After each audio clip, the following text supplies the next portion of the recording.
Hola amigos de Hobby La Cuesta. En esta ocasión vamos a hablar brevemente de nuestro combustible Glow y de la importancia del contenido de aceite.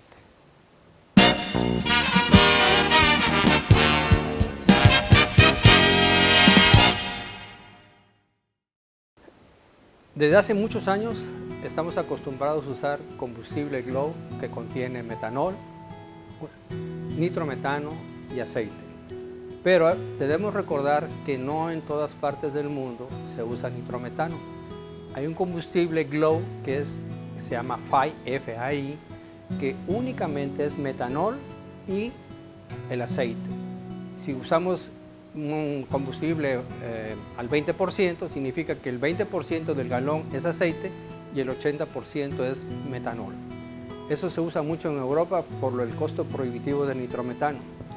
Aquí en el continente americano tenemos la ventaja y la suerte de contar con nitrometano en nuestro combustible, que puede ser al 5%, al 10%, al 15%, al 20%, 30% o más, dependiendo de la potencia que le queramos dar al combustible y al uso, ya sea en helicópteros, en lanchas, en carros o en aviones. Y también depende mucho a la altura del nivel del mar en que estemos volando. Ahora bien, el combustible normal, el que usamos todos, es el combustible Glow, que contiene metanol, repito, nitrometano y aceite a diferentes proporciones. Si por ejemplo agarramos un modelo y decimos que un galón de combustible Glow que contenga nitrometano al 10% y aceite al 20%, estamos hablando que de los 3.800 mililitros que contiene el galón, si usamos nitrometano al 10%, le corresponden 380 mililitros.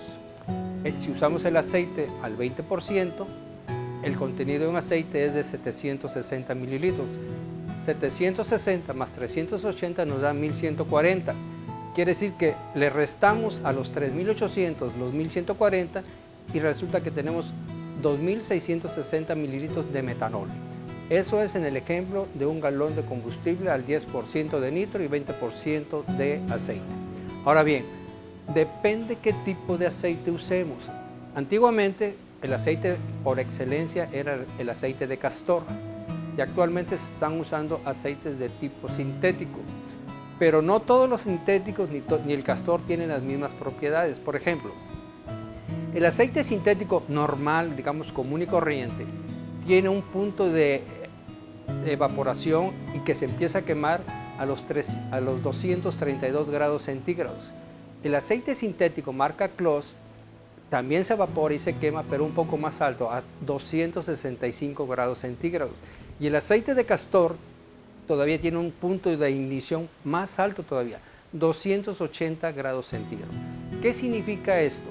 Que si nosotros tenemos un motor y lo corremos con aguja muy cerrada, una mezcla muy pobre, corremos el riesgo de amarrar el motor en el aire, porque en el aire el motor desahoga más, se acelera más y si no tiene la suficiente lubricación y no está bien carburado, se nos va a amarrar el motor y lo podemos dañar.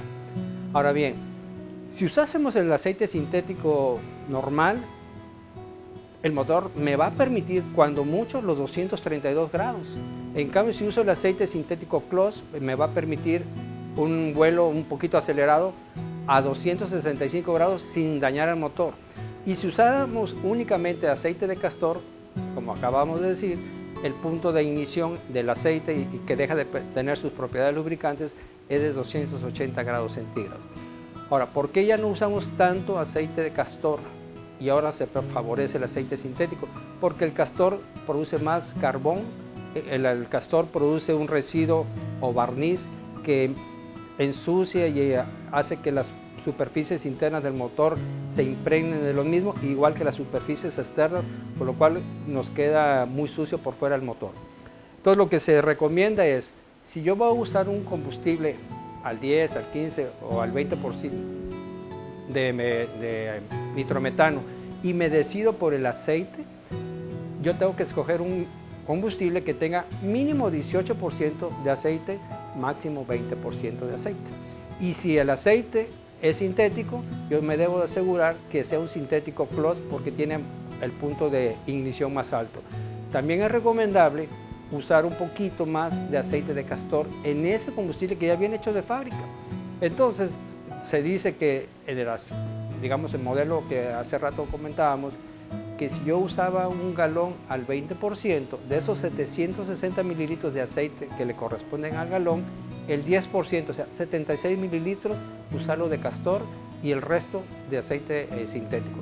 De esa forma estamos asegurando que nuestro motor esté constante, perfectamente lubricado y nos tolere esos pequeños errores de que lo cerramos demasiado y lo volamos, ya sea el helicóptero, el avión o corremos el carrito, un poquito pobre la mezcla con el riesgo de que se nos vaya a desvielar el motor. Muchas gracias y hasta la próxima.